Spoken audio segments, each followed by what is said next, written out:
Thank you all for coming, especially big thank you to all of the fine folks at Black Hills and Antisyphon for putting this on, for putting this out there, for making these things freely available. It's so nice to be at a point in my career where I have the opportunity to give back, because so many people have given me things. I hate to use the cliche of standing on the shoulders of giants, and there's just so many layers, and I hope to be just a tiny person somewhere in that pillar, in the hopes of giving back to all of you folks. Along the way, if you have questions, please put them in the Discord channel. I love interaction. If you don't interact, I end up going faster and faster and faster because I think you're all bored. So feel free to post in there.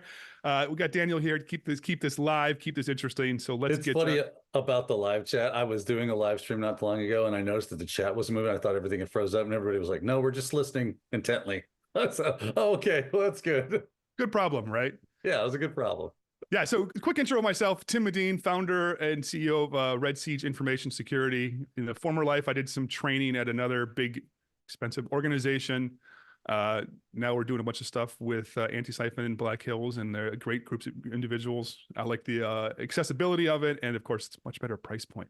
I don't know if I'm supposed to say that, but whatever. Cool. So one of the things here, now I'm a red teamer, right? Red Siege, red teamer. I got a red shirt on. My face looks a little bit red in the lights. I need to fix that. Maybe get some makeup. Daniel looks fantastic. I look like I just ran him well about 100 feet, but whatever. I look like George Hamilton. It's important to know that as a red teamer, if you're looking to get into the offensive space, it really helps having the fundamentals, having the understanding of the defensive stuff, and not just defenses themselves, but understanding system admins. Like if you're attacking a domain controller, a network, a domain, right? It helps to understand how that's configured. Where can admins make mistakes? When you're giving recommendations, understand some of the difficulties. Like you're gonna say, hey, just apply this patch, and it's oftentimes much more complicated than that. If you've got that inside knowledge, you've got better context, you can talk to those sysadmin, those defenders, give them better recommendations, talk through some of the struggles because you know some of those struggles, and give some of that feedback. Good Lord, my camera froze again. That's okay. We'll just keep going. The unfortunate sort of corollary here, not unfortunate, but it's an important thing to understand, is red isn't special. And it doesn't pain me to say this. It frankly empowers me. Because if I think that like I'm the most important thing at your organization, it's misguided, it's misaligned. The only reason that the offense exists is to help the defenders get better. And frankly, if we fail at that, we've absolutely failed at everything. We're on the same side, and this is something we get far too often, where because I'm the offensive person and I'm attacking your systems, our clients, I'm sure the Black Hills folks have experienced this numerous times, is sometimes it turns adversarial. And we're like, no, we're on the same team. We're on the same team. We're trying to figure out what's wrong so we can fix it. It's like going to your doctor and being mad when he figures out there's something wrong with you. Like, imagine going to your doctor and he's like, what's wrong with you? It's like, I'm not telling you, you figure it out. We're doing a black box style assessment here. Like, your doctor's going to laugh you out of the office. The whole point is to figure out what's wrong so we can make it better. Right? Yeah, so you're saying, Tim, that we run these tests for not the purposes of patting ourselves on the back and saying, look how cool and elite I am, but we want to try to find out where the issues are so that we can remedy those issues and get better. And I saw somebody in the chat really said, don't a lot of times, and I have heard this, I can't wait to get your take on this.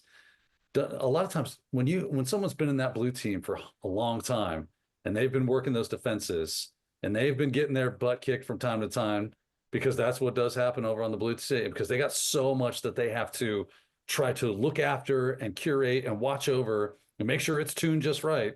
And they jump over to red team. They're like, wow, you're a really good red team. And you're like, well, yeah, I know where all the stuff is. I know where all the weak spots are. These things are. Would you say that that's your experience as well?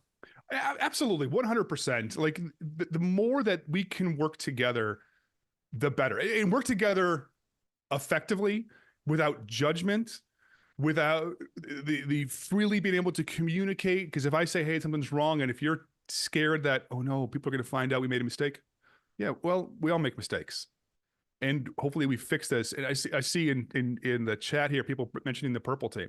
Purple team is a mix of the red and the blue, right? You go to art class, you mix the red together, you mix the blue together, you get purple.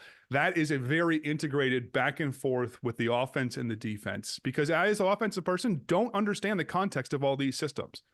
You as the system admin, the defender, you have much more insight there, much more visibility. You understand the logs and you can see the logs, whereas I can't see all of those. So purple team is a logical next step in here, or logical part of this entire thing.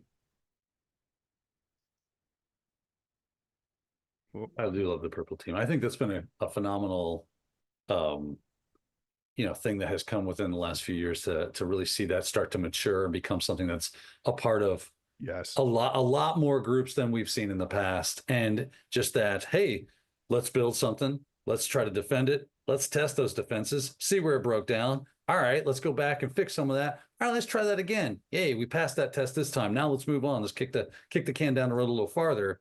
Lather, rinse, repeat until we have a nice, mature security model that goes throughout our industry. And so really great. And especially for people with not a ton of resources, like a small office, home office, the medium-sized businesses out there, to build a small purple team that kind of give them some training where they can, so they can build that out, start to test their own defenses, see if they actually work before they get an actual audit or a pen test for the year. It's been phenomenal, I think. Yeah, great point there. And a thing too, I would suggest, if you're looking at getting any sort of offensive services, use those offensive people. If they're third party, maybe you're not a big enough organization to have your own. Ask them questions. Ask them a ton of questions. They are a resource. Use that resource. They'll give you information, or they should. If they don't, find somebody else.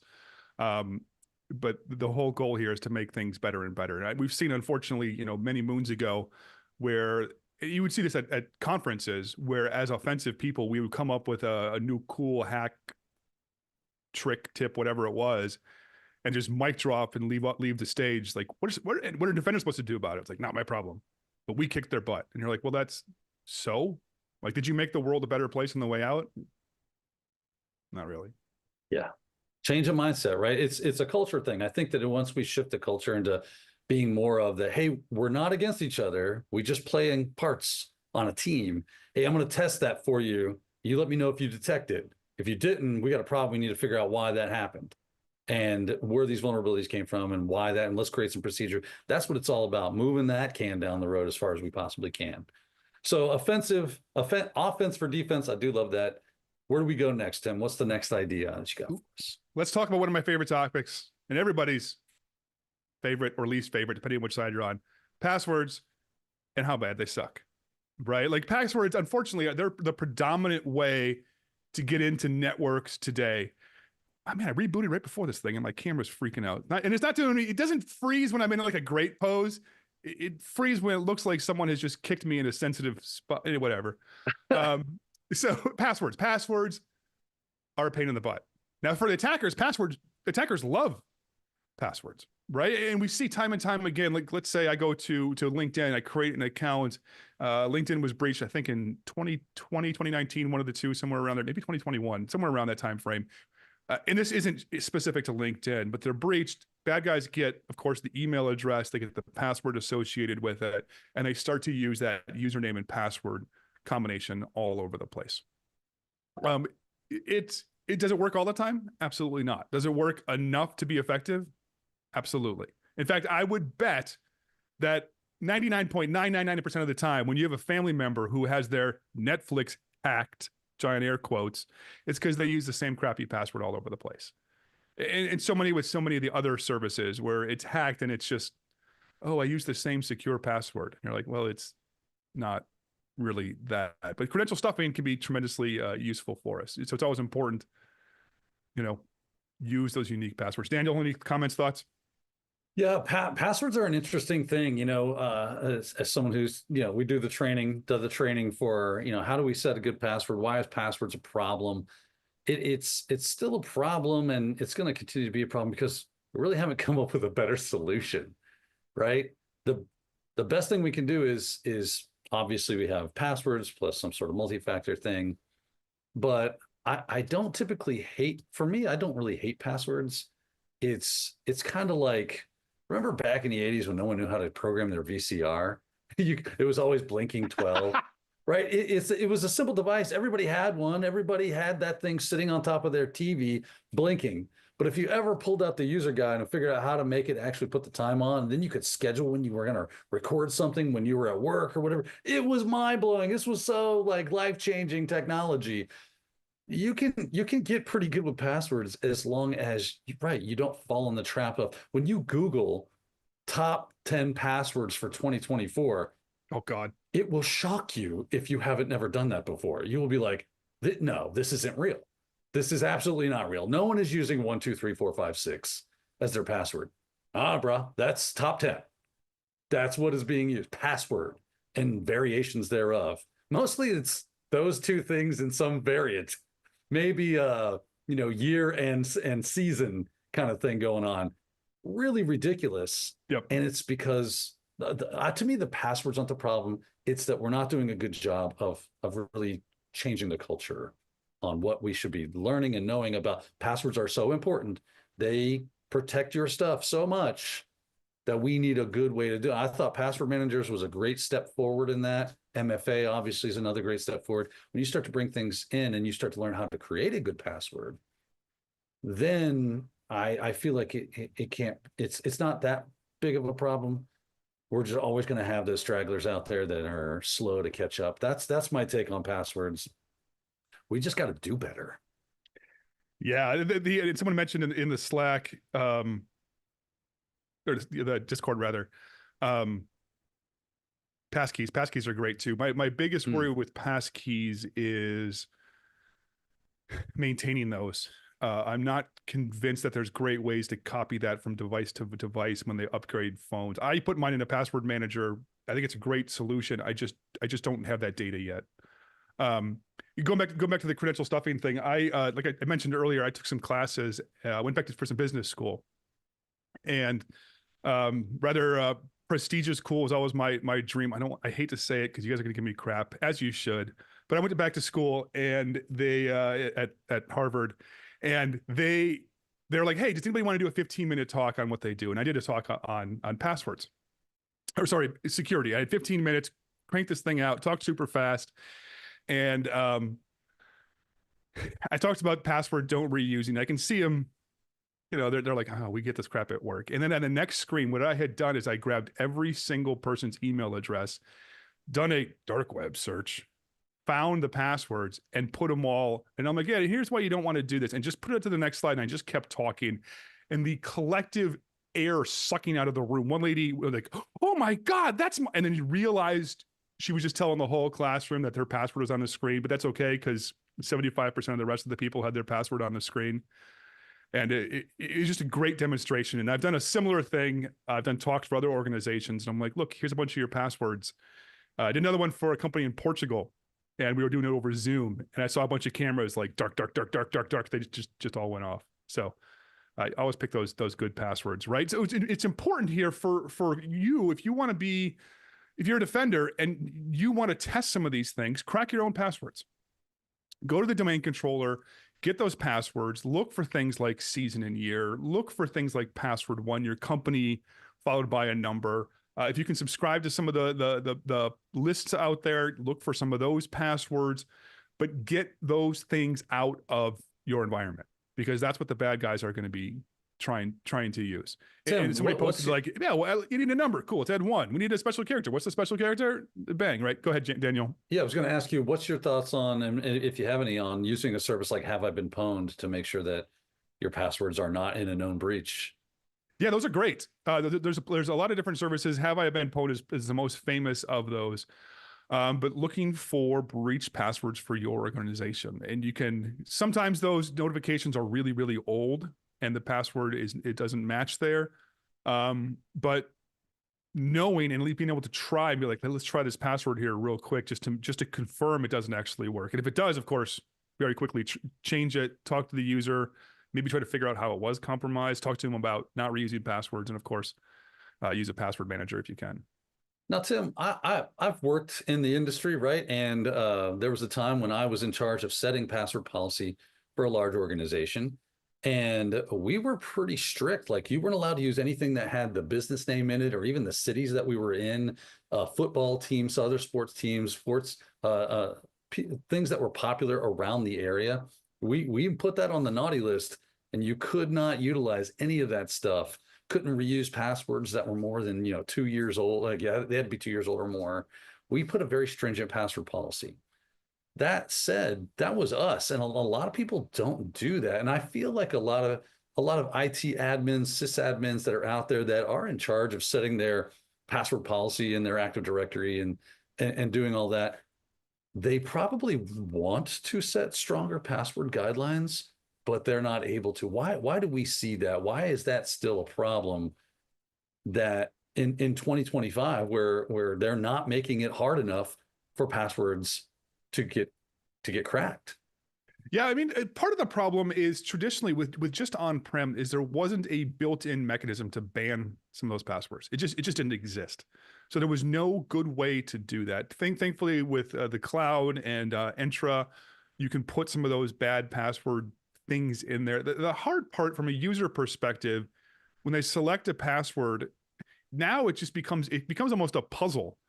Like when you add all these unfortunately complexity requirements, which NIST recommends against these days because everyone knows take an A, turn it to an at, etc. It becomes a puzzle. People are like, I don't know what's going to work, and they try things like keyboard walks, which technically meet the requirements, but everybody knows you use those keyboard walks. So I think originally it was a lot of the tech just didn't exist. And when going to the cloud now, we have more opportunities to add those kind of things. And I think some of it's too a little bit cultural. Getting people to do things with passwords, especially C levels, really freaking difficult. Yeah, and when they write people's checks, they have a lot of sway, I've noticed, comes to Yeah. what kind of policy gets implemented and what doesn't, or Yeah. exceptions, right? Oh my gosh. Yeah. Kathy's mentioning in the chat, like, I mean, the original ideas were made up in, I don't know, like the 80s maybe. Sorry, someone's asking about Intra. That's Entra. Entra is the Azure, the identity piece, the login piece. It was called Azure AD. They renamed that to Entra. Kathy was mentioning like the password rotation, right? Like, why is it we do it 90 days? And literally, it's probably two dudes just made it up. And the idea was to limit the amount of time that bad guys inside the organization. But if you look at any of the breach reports, the dwell time inside the organization prior to ransomware being crazy was 5 to 6 months, which is 2 rotations. These days, we're seeing that ransomware actor is moving so quickly. 90 days doesn't matter. It's irrelevant.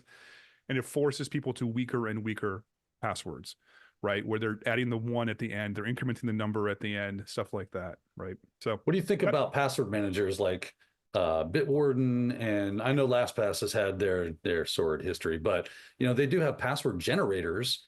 And since the idea is that, gun to my head, you couldn't get my password out of me, and because it's all stored in my vault, the only password I know is the one to my password vault. Is this the way forward? Is this? I tend to use it myself just to show my hand, put the cards on the table. I use password manager. I think they're great. What's your take on these things? I couldn't agree with you more. Back when I was younger, I could remember. I had a fantastic memory. These days, I like to say my brain's getting full. I'm not getting older, but I know like 4 passwords. I can unlock my phone. I can unlock my computer. I can log into my computer, and I can log into my password manager. That's all I know. The rest, I have no idea. Gun to my head, I'm like, I can't log into Azure without my password manager. And frankly, it's faster. Like I do the thing, it does whatever it needs to do, the bio. If I've got that enabled, it's faster, it's easier. The passwords are random, they're secure. Highly, highly recommend those. Yeah, the autofill alone, that person should get a Nobel Peace Prize because it stopped me from going on a horrible like arson spree of my own home. Yeah, we use 1Password. My family uses one. What the heck, camera? You're killing me. Anyway, but what we can do here is we can do some password cracking. Try the passwords that we talked about. Some of the bad ones that we talked about. Local sports teams, etc., is great there too. This isn't a full in-depth discussion of Hashcat, but with Hashcat, we can take those passwords, from the domain controller or other systems, perform some cracking against those, identify those weak passwords, train the users, and then rotate those passwords. And this is a little bit more, if you can't get the shim in place to check the password for badness when it's changed, this is the next best thing where we can try to find those after the fact here. And not too late where somebody's actually already used the thing, right? All right, let's talk about my baby. If it's not a Tim Medin talk, unless I talk about Kerberoasting, my marketing guy makes me talk about it. But realistically, this is still effective. I remember when it came out this in 2014. We're coming. It's Jaycon. Yeah, he's the one that makes me say it. Oh, is Jaycon here? Oh, there he is. No, but 2014. So we're coming up in September. It's gonna be 11 years old. I'm like, this is gonna be cool for a while here. What this effectively means is your service accounts have no lockout policy, and you can try passwords forever. What I can do is I can get a ticket for that service, and I can do an offline attack, which is effectively, it can go as fast as I want for as long as I want. And of course, how often do people change service accounts? The answer is, of course, never. And some of those are service accounts, especially things like SQL, people are terrified of changing. So the passwords end up being very, very old and don't comply with the password policy. I mean, so how can we do this? I get it, right? Like, if things are working, the last thing you want to do is go throw a rock in your pond by changing something, because you know, no good deed goes unpunished. But yeah, no quicker way to get to have to generate a new resume than taking down the database server. Right. Like, no, yeah, not bad things. I just like, it was him. Yeah, I was much more the cowboy side of things back when I was on the system admin side. I got stuff done, right? But I may have left a trail of burned things behind me. Lots of Band-Aid ripping. Yeah. All right, so how can we do this? There's a lot of different tools. I wrote the original one. My code is garbage. Quit going to my repo and asking me to update it because it's terrible code. Invoke Kerberoast. There's a number of Rubius. There's Impact. It has tools. A lot of these different things. A lot of different freely available tools out there to extract these tickets. And then kind of what we talked about before, Hashcat to this cracking. Now the cracking here, you're going to want to be a lot more aggressive with than you would with the user's passwords, because the user passwords do have things like account lockout for guessing. And because we can extract this ticket and do an offline crack of the service account, and realistically those passwords never, ever change, we want to be a lot more aggressive in finding those passwords for those service accounts. And those service accounts are going to protect from some very important sensitive systems as well. One of my favorite things about Kerberoasting, Tim, is I asked you one time, I'm like, how did you come up with this? And long story short, it was like, I got super interested in Kerberos and was just kind of reading about it. And then I went, you don't think that? No. Yep, that works. And to me, that was like, I was just having a conversation with somebody, I think yesterday or the day before, it was in a group. It was the Antisyphon student Q&A. And it was like, man, get curious, people. Everybody get out there. And I know we've got to learn the things that we need to learn so that we're good at this job and have the skills necessary to do blue, red, purple, you name it, whatever teams we're on at that point in time, and all the cool skills that are coming out. But like, get curious about something that just is interesting. To me, it was like, I've been playing around with hardware, right? I got a board right here. I've just been diving in, like, what goes on in this embedded OS? Yep.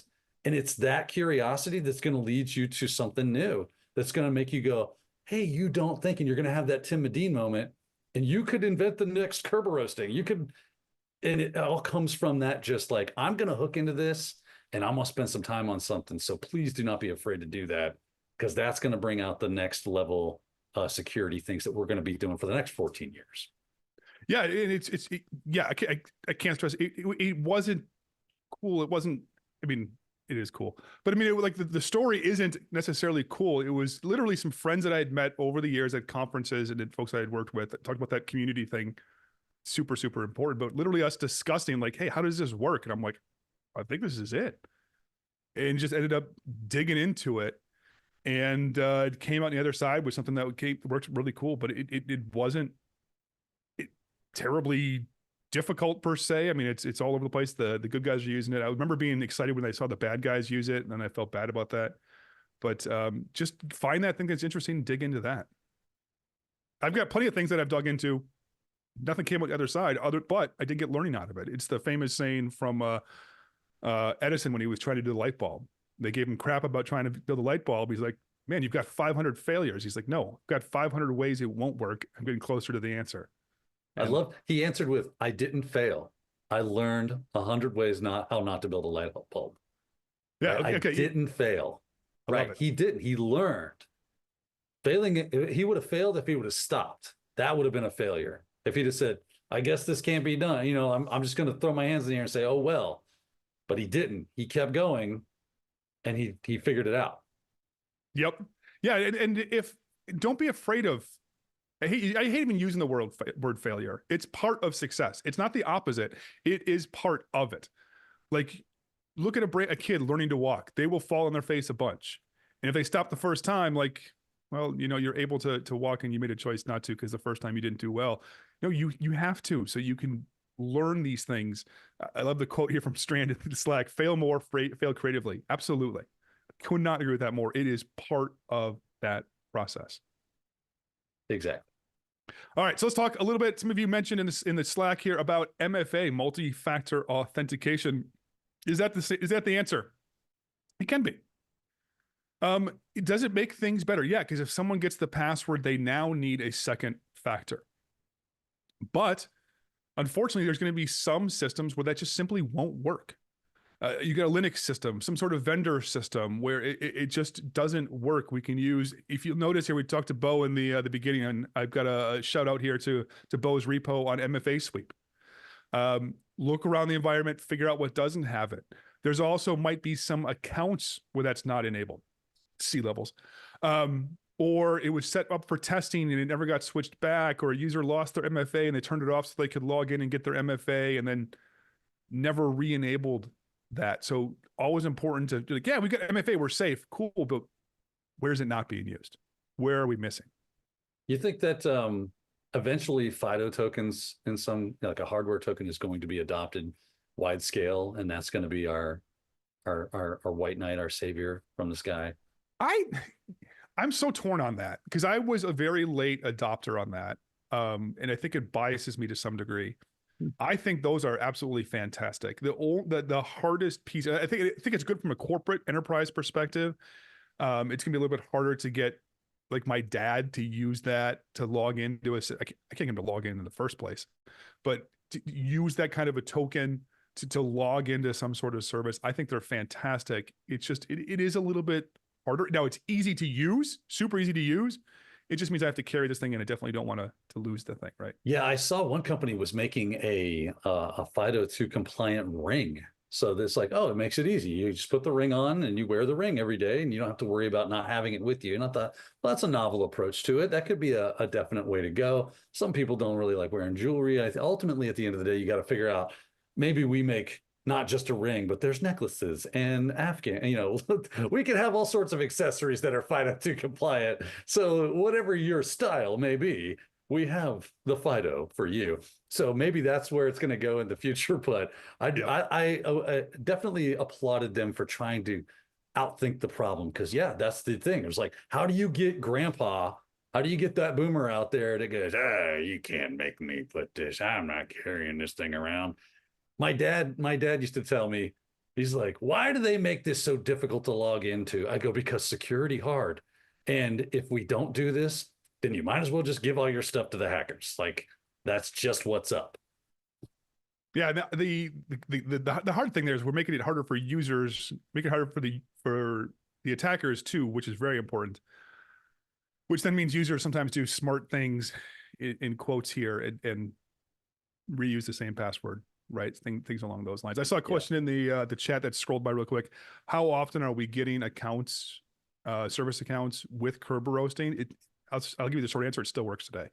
Not as much as in the olden days. Still, absolutely an effective approach these days. So going back to that real quick, the MFA. Look around your environment. Use the defender. Look around. See where that isn't in place. Understand the risk. Sometimes you're gonna have to accept the risk, but at least you know where the risk is.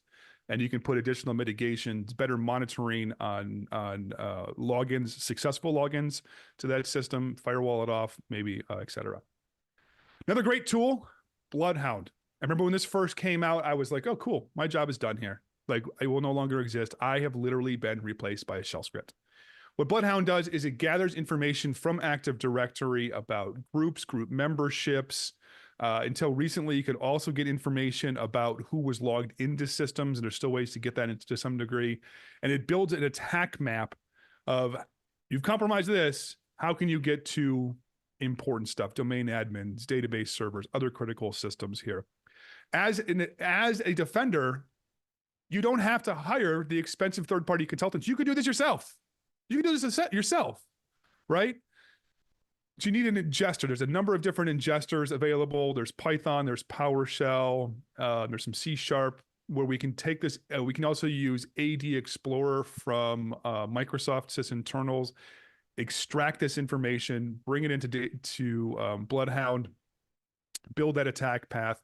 Because what the problem is here, these are not vulnerabilities in the traditional sense where I can apply a patch. These are someone has created, it's not a problem inherent to Active Directory. It's someone has created a group or a user and they've got the permissions incorrect. So it's not a quick fix. Every single one of these issues is going to be a significant meeting and require architecture changes. These are layer 8 issues I would like to talk about, where it's politics and it's bureaucracy and it's change control. It's not a quick, let's patch that thing. It's going to be a significant discussion. And if you're live fire in a incident response, that is not the time to have these discussions. That is not the time to implement these fixes. You've got to have the plan, because it can take months and months and months to resolve these issues and figure out ways around some of these things. One example, do I have it here? I talked about that. Is like, let's say we've got a help desk person. The help desk person can change passwords for any user on the network. Cool, that's their job. What happens now when the help desk person can change the password for domain admin? Well, they become a de facto domain admin, right? And how do you fix that? You gotta have a process in place. How do we reset those passwords? Do we have a domain admin help desk? Do they talk to another domain admin? How do they authenticate themselves to that? So we've got to build some of those processes here. So Bloodhound is great for the attack paths, which is a little bit more what we see as offensive people, a little bit more what the attackers see.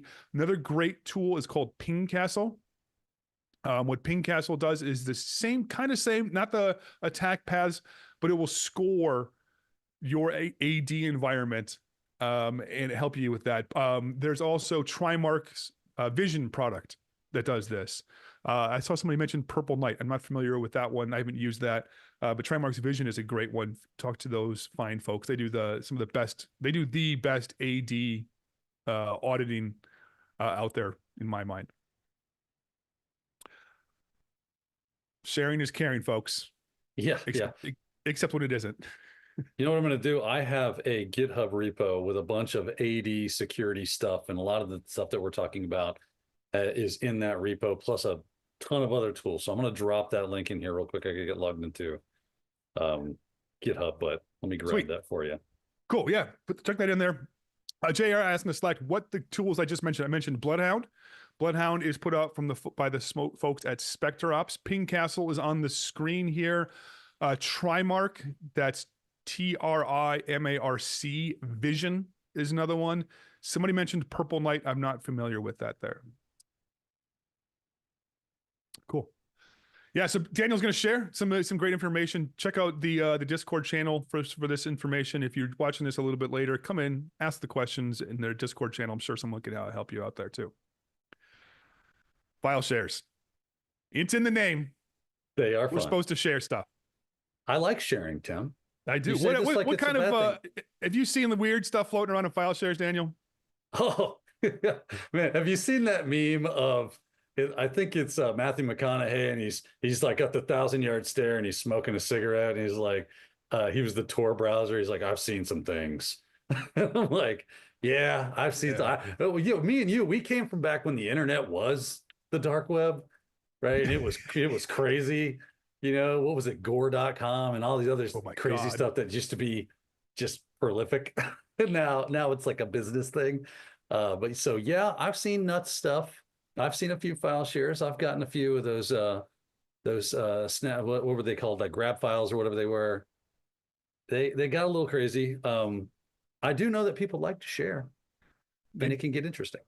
They do. Yeah. I've seen things like obviously passwords. You see config files with passwords or keys, crypto keys or authentication keys.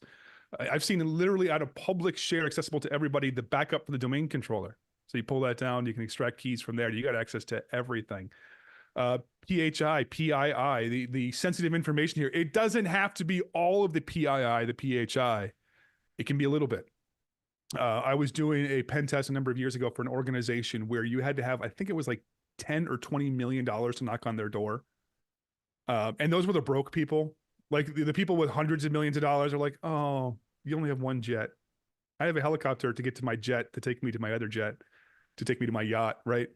And I found all over the place, people were creating network shares to share information between each other because they had locked everything down so well, which is good, but it also meant users got creative. They created their own network shares on their computer, which you can guess how well they were secured. They weren't. Allowed any access to everybody and bank accounts and routing numbers. And as an attacker, how many bank accounts and routing numbers do I need with $10 million in it to retire comfortably? The answer is half of one. Right? I'd be happy with less than that, right? So, well, the fact that you're still here, Tim, is a testament to your character. We had we were jokingly we called it a what do we call it?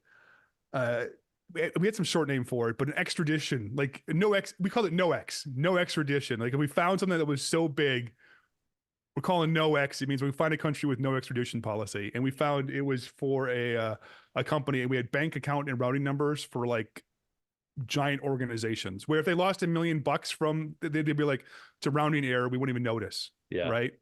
And we could have transferred, I mean, literally billions with a B, and it would have been not good. And you're still here. Yeah, we didn't do it.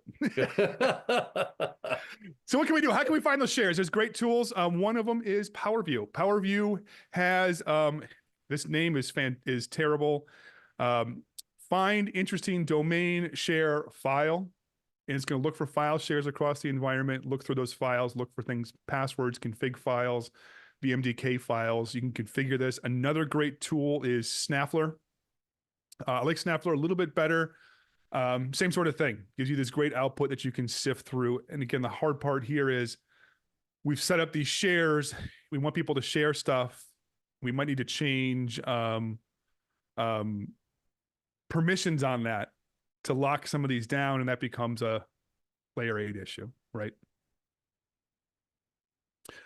This is what I was just talking about, where the credentials, or sorry, the checks all over the place. Mike Saunders on my team had a similar story.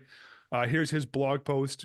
We talk a lot about in the offensive space that domain admin is interesting, but it shouldn't be the goal. It is a tool. It's not the destination.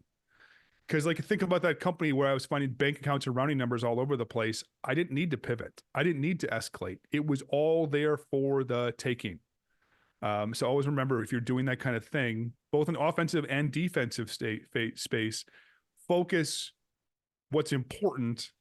Don't focus, and I'm not saying it's not important, but don't focus on the domain admin, because that's at least one step away from the important data. Remember, defend, build the moat, build the wall around the data, and everything else will kind of fall into place. So you're saying we can easily lose the forest for the trees by focusing in on, if I don't get DA, I didn't have a good test, right? Like this was a wash. And it's like, no, if you found vulnerabilities, if you found exploitable vulnerabilities or leaking information, all that stuff are good findings, and they go in the report.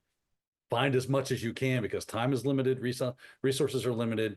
And if you get bogged down in the weeds trying to get DA, and you spend the entire week or two, or however long the engagement is, putting all your eggs in that basket, and maybe you popped it, but maybe you didn't. And then what do you got to show for it, right? Yep. I don't think your customers are going to see a big ROI on going with that type of pen test. Am I wrong on this? No, I mean, what's the term we use in pen testing the offense when you get domain admin? I may be asking this question poorly. Okay, the term we use. No, Like, it's very simple. Like, okay, we call that winning, right? Like I oh won, yeah, yeah, right? okay, yeah. Yeah, sorry, it was I was gonna say root poorly dance. framed That's question. what I like to do. This. Yeah, right. Yeah, we call that win, but realistically, yeah, it's just cool. Yes, it's fun. It's a cool accomplishment for me, in a very self-serving aspect, but that's not the important piece. I mean, it is an important piece, but the important piece is that data. Getting to the domain admin, the win, cool, but you're still one step away from the data. Go ahead, Daniel. I'm going to use a sports analogy. Get ready. My one sports analogy for the year is it's like being the quarterback on a football team, and all you care about is how many yards you throw for. You don't care if you're winning. You don't care if you're winning. You know, like getting your team to move forward and doing well. All you care is what your stats look like. That is not the person that people want to play for. That's not the Yeah. person they want on their team, right? Person they want on the team says, hey, let's do a good job together as a team for our clients because we work for them. And we want them to go, you guys did a great job. Can't wait to see you again the next time we need this. Couldn't agree with you more. That's a great, I like that analogy. I'm going to steal that analogy. You are welcome. Yeah. So, I mean, the short version here, what do? We got to clean that stuff up, right? It might take some meetings. We don't want passwords out there. We don't want keys. Some of the stuff may have to live out there. I get it. I'm not going to pretend that it's not the case, but we do have to secure that. Another great way is deception. Like put some juicy stuff out there that no one should access. And if somebody touches that file, you're like, we know we got a bad guy on the inside because no one should be looking at this file. No one should be looking at this location, and use that. Because what happens then, the attacker then has to start questioning everything. Is what's real in this environment. It slows them down. It gives you more time as a defender to identify them and eradicate them. That's when it gets real fun, is when you start messing with those Oh, yeah. turds that have made their way into your network. Okay, yeah, no one's perfect. You might get a vulnerability. They found their way in. And now, oh, yeah, we're littered with canary tokens everywhere. So go ahead, touch stuff. Couldn't agree with you. Yeah, it's I've seen it as when I've done incident response, and you can start to see when they're like, oh, I hit something. And they try to go faster, and they realize they start realizing they're banging into tripwires all over the place, and then they just sit and they got to think like, what's real? Like, where am I in the matrix? I know too many of you, sadly, are too young to have watched that excellent movie. I can't wait for a sequel. They only came out with one movie, but you should watch that one. That is the best answer I've ever heard in my life. Because yes. Another gift that keeps on giving: Active Directory certificate services. This is another one of those issues where it's not a problem with ADCS itself. It's a problem with the misconfigurations. It's a problem where someone has set the permissions incorrectly, configured it incorrectly. This is not one of those situations where you're going to go in and just live change things without understanding the impact. We've got to set up those discussions beforehand. Just much like the AD misconfigurations, we've got to talk this through before we implement these fixes. It's not like just apply some sort of a patch here. And what can be really difficult about defensive side of things, the thing that really gets your butt kicked, is it's really easy to do it wrong, right? It's like, okay, everything's working, but you don't know everything about everything, and everybody's environment is different. Just because it's similar to somebody else's doesn't mean it's exactly like that. So there can be all these little caveats and crevices that you didn't see or didn't even realize were there, which is why you want to have some offense come in and check and see, can I find crevices?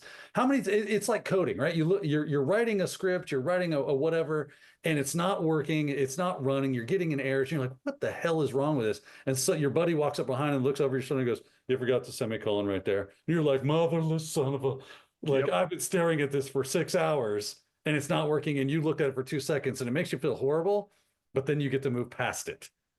And that's what's important.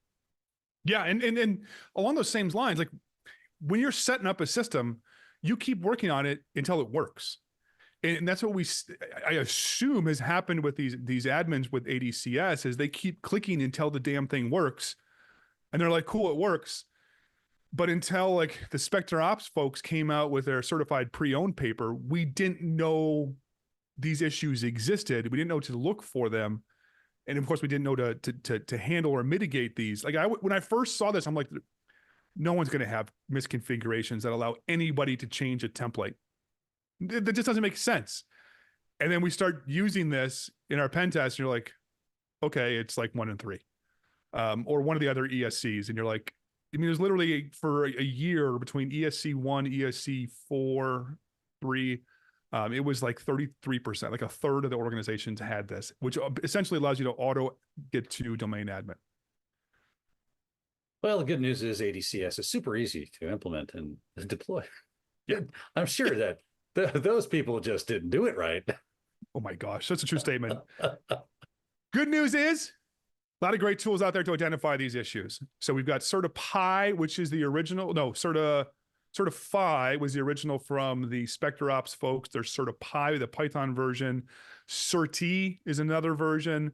We can also feed this into Bloodhound. There's another great tool, Lockpick. All of these will identify these issues. So great ways to identify this. A lot of these tools, with the exception of Lockpick, will also let you exploit it. If you want to test some of that as well. Typically not in the blue team's realm, but you can play with a lot of the red teamy type functionality here with a lot of these tools just for the identification process. So let's take all these things. Let's go back through all these, right? We talked about passwords. We talked about MFA. We talked about Kerberoasting, file shares. None of these are super advanced. It's like, yeah, it's the typical stuff. And Daniel talked about this before in the pre-show banter. He was talking about his hardware. Or no, it was Tim. I think you talked about it too, Daniel, didn't you? Just a little bit ago, you're talking about playing with hardware. I've been playing with hardware. Yeah. Yeah, playing with hardware. Systems. And a lot of it isn't sexy high-tech talks. It's like, oh, this techniques rather. It's like, well, it's a different format, but it's the same thing that we've always seen. Right? And nothing that we talked about here is super advanced, super high tech. We got tools to identify all this. And realistically, that's what the bad guys are doing. We hear talk about the APT, the advanced persistent threat, and most organizations are not attacked by APT. They're not advanced. They're not really P persistent. They're just a threat.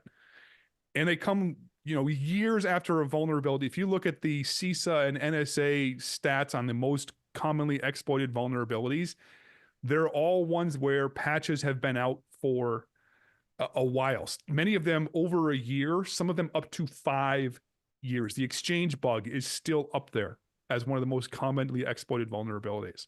So it's not this sexy, you don't have to defend against the 0 days. It's a lot of the simple stuff that we really have to focus on. We talked about passwords, password rotation, 90 days, cool. Look at the Verizon breach reports. People are in for 5 to 6 months. That's not an effective mitigation these days. We've got to work on ways to make things a lot better.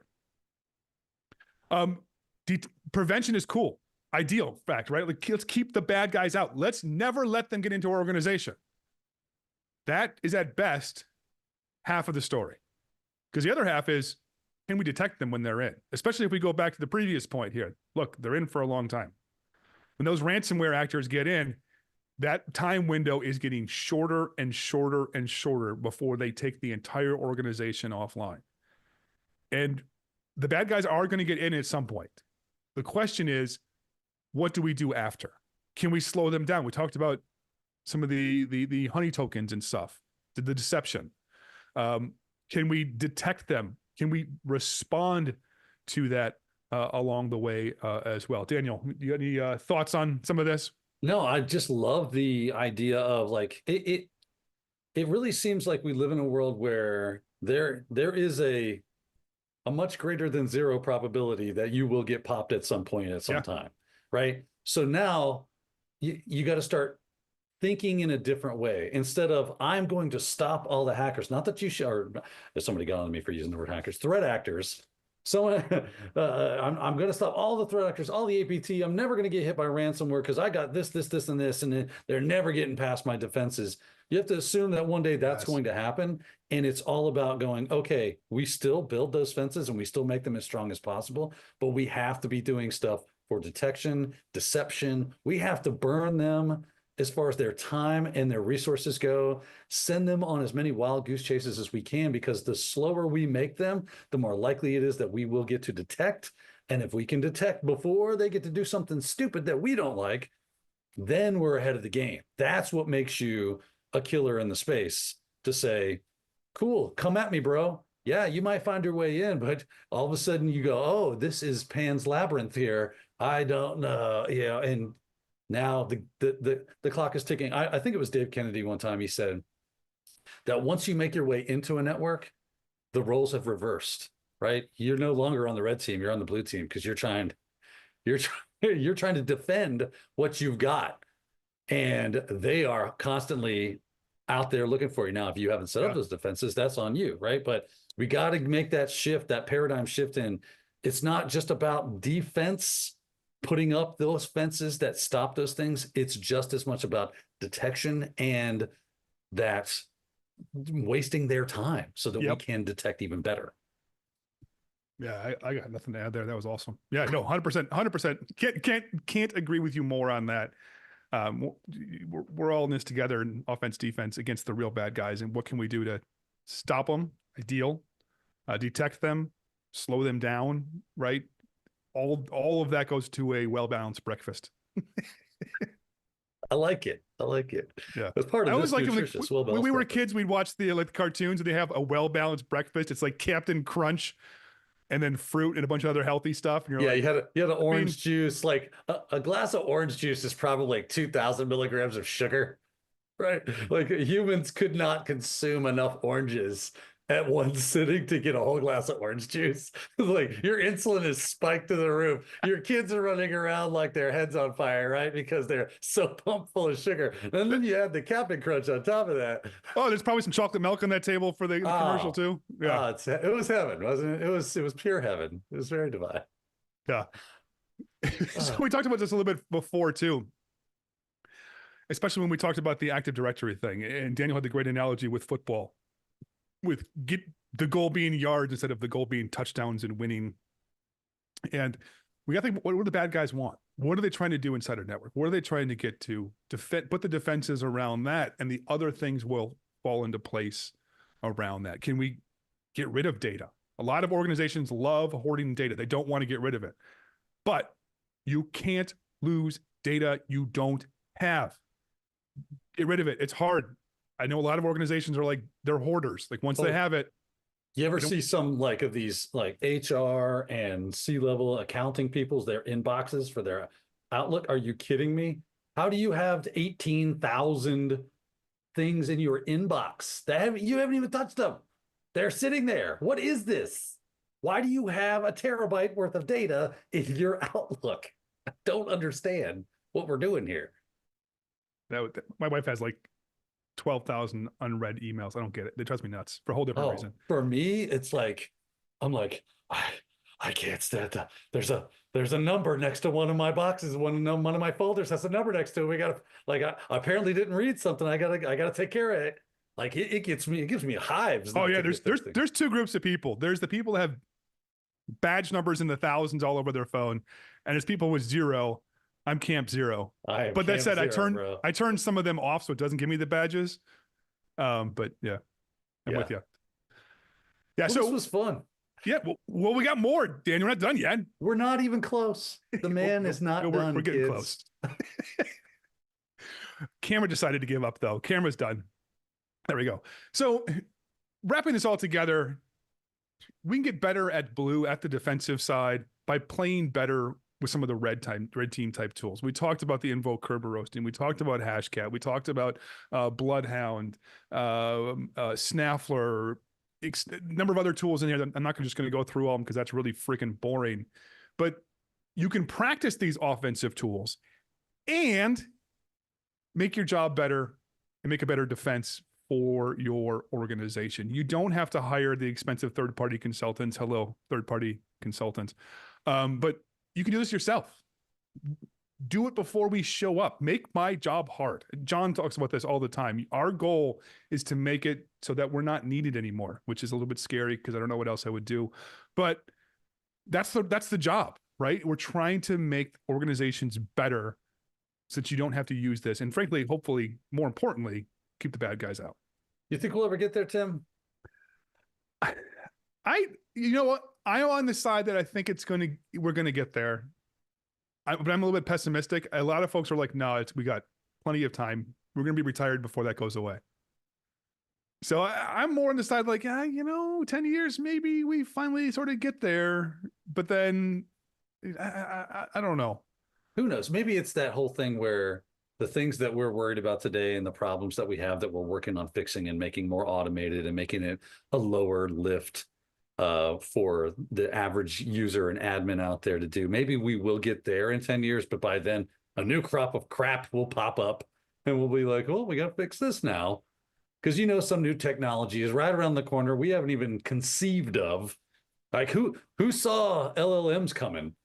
Right. What, 3 years ago, as to the extent that everybody and their brother can just go, hey, I need to build a website. Hey, ChatGPT, make me a website. And it goes spit and pops it out. And now yeah, there's your website. And it looks exactly like that's what happened. But at least you have a starting spot, right?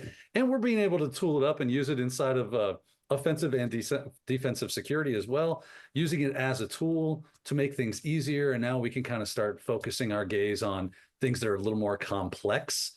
And hopefully maybe that's the way we're going to go. But, the wheel keeps a turning, as they say. And I'm sure that there'll just be new stuff for us. Yeah, that's true. I just saw the meme in Discord of the puking puppet from. Oh man, you got me. You got me good. You got me. I was not prepared for that level of awesome memery. That's kind of funny. Yeah, there it is. There it is. That's good stuff. It's Chat GPT right now. Whenever I ask it something. All right, we're wrapping it up here. As a defender, look at some of the common attack scenarios. The MITRE attack has groups. Look at the groups, see what people are doing over again. Pick part of that attack chain. Look for ways to prevent. Look for ways to detect. Look for ways to mitigate and ways to deceive along those lines here. Remember here, the goal is not 100%. The goal is to get each layer better. We got layers of Swiss cheese. Make those holes smaller. Get more layers of the cheese so that there's no easy path from the top to the bottom. With that, we're going to wrap it up. We got training out there. We talked about Wild West Hackin' Fest that we're doing. So check that out. Offense for defense at Wild West Hackin' Fest. Yeah, we do consulting and stuff. If you're not using Black Hills, use Red Siege. And don't forget Wednesday Offensive. Today we have BBK. So with that, I will send it over to, I think, Zach. I don't know who's running the show right now. Yeah, Daniel and I are here. All right. That was fantastic. Thank you, man. We appreciate you taking the time. Appreciate both of you being here and taking the time to do this. It's awesome. I want to ask a question out to the audience though, who stuck around and watched this presentation today, because we changed things up a little bit with the format, with having Daniel be involved. So just curious to everybody out there, if you just like, what did you think of the format today? How was it with having Daniel and Tim kind of bantering back and forth throughout that presentation? I thought it was just, I was enjoing it. Like it was great. Like it was a lot of laughing. I was just like, I like it. Daniel is an artist at this. Yes. Like, because we do this, we do this with some of our webcasts, and I'm not as good at it as Daniel. Like it's an art form that he's developed. And probably the first time, going back to what we talked about before, he probably sucked the first time, but you get practice and you practice and you practice and you get better and better and better. And he is an absolutely, maybe you were good from the beginning. I just wouldn't be. I will say, Tim, you are definitely in the upper echelons. You have a way with the language and the ability to speak. Like I'm always impressed and happy to be on anything with Tim, because it's like, oh, cool. I can do what I do, and Tim's going to do the same kind of thing, and it's going to be a lot of fun. Yeah. And that's, we were talking about giving presentations, and then you kind of mentioned about how you could give this super technical talk that maybe 3 people in the room really appreciate, and that only one can actually implement. And those are kind of fun, but I would suggest, if you do want to give a talk out there, and this is going to be hard because you got to push the ego down.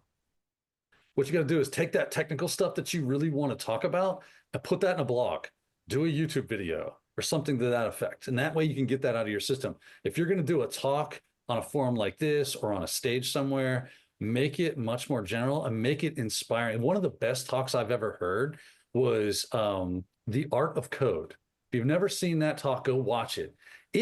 I'm not a coder. I know my limitations. I am not a professional coder, nor will I ever be. But damn, that talk makes me want to be one.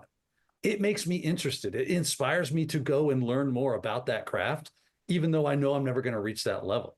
But every time I need like an inspiration tape, I go watch that talk, and it's never gets old because the dude giving it just kills it. He inspires people. He makes it accessible and interesting. That's what you want to aim for when you give your talk. Making whatever your topic is accessible and interesting and fun, and you'll kill it. You'll have a good time. Your audience will enjoy it, and you point to them to some resources to about that topic, and then they go do the hard work on the back end, but they're going to be super jazzed about doing it. So that should be the focus of what you're trying to do with your talk. 100%. I completely agree with you on that. On the talk, give me like I was trying to do. I did some improv so I could practice speaking where I don't have control. Because when I speak, I have control of the room, and I need to give that up to be a better speaker, especially when we're interacting like this.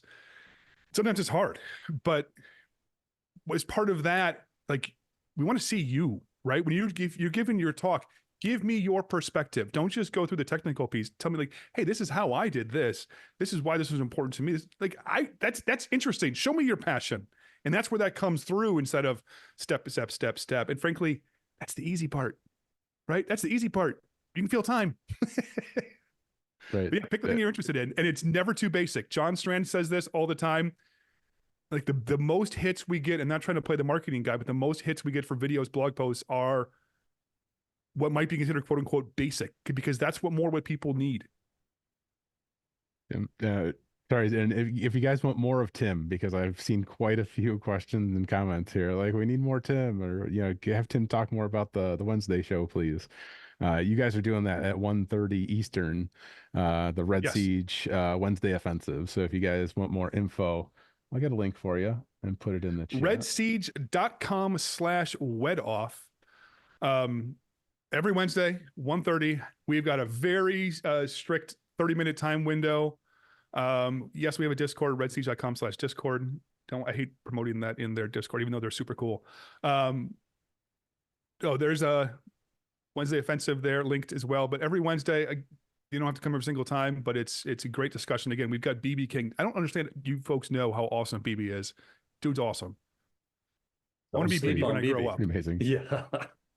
I asked him this question. I was doing these instructor interviews with all of our instructors. Okay. And one of the questions, because I really wanted to like catch you guys off guard, right? And because Tim, you went through this. One of the questions was, explain your class to me like I'm 5. And the way BB described web app pen testing, his web app pen testing class, was just the most amazing explanation, because he used basketball. And I'm not going to spoil it for everybody because I want everybody to watch it. But the way he brought basketball into web app pen testing was the most amazing thing I think I've ever heard in my life. Just the way that he was able to process that and think about it within the span of literally 20 seconds blew me away. Isn't that like phenomenal? The sign of a highly intelligent person is that their ability to take very complex things and show you the analogs that you can actually interact with that is on your level. If you can do that, that's what makes someone at the top tier for me, that they're able to make those connections in ways that I never thought possible and go, oh, that totally makes sense. Because like your basketball analogy or football analogy. Oh, right. Earlier. Oh, well, right. Short, very brief, very succinct, and it's something that sticks in your head instead of don't do AD, do the no. Right. Try to get touchdowns. Don't go for yards. If you go for touchdowns, yards will come along the way. Boom, done, simple, easy, quick, great analogy. It's our E = MC squared, right? It has a lot in a little. Perfect. Love it. Awesome. Well, I know you guys kind of went through a lot of questions during the show here today, during the presentation. Tim, I know you got to get going here to get ready for your the Wednesday. I thought we had time for there was supposed to be an AMA or something at the end. Yeah, we are going to do an AMA. I mean, if you want to stick around, yeah. So I was going to give you the opportunity to take off, but otherwise, after all of our webcasts, we go and start our breakout room. So if you have the Zoom application installed on your device, we're going to go ahead and get that AMA room started right now. But I just want to say thank you again to everybody for joining us for today's webcast. We really do appreciate y'all sharing your time with us. It's always great great to see you all. Yes, thank you. Next, let's see, who do we have coming up next week? I already forgot. It was on my mind earlier.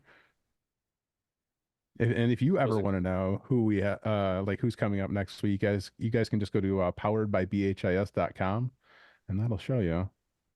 What Zach is doing now? Cloud security. Yeah, that's exactly what I did. Cloud security adoption occurs with Andrew Krug. So that'll be an exciting one. I love having Andrew on. So yeah, I'll see you guys next week. And until then, take it easy. Take care. See you later, everybody. See you in the breakout room.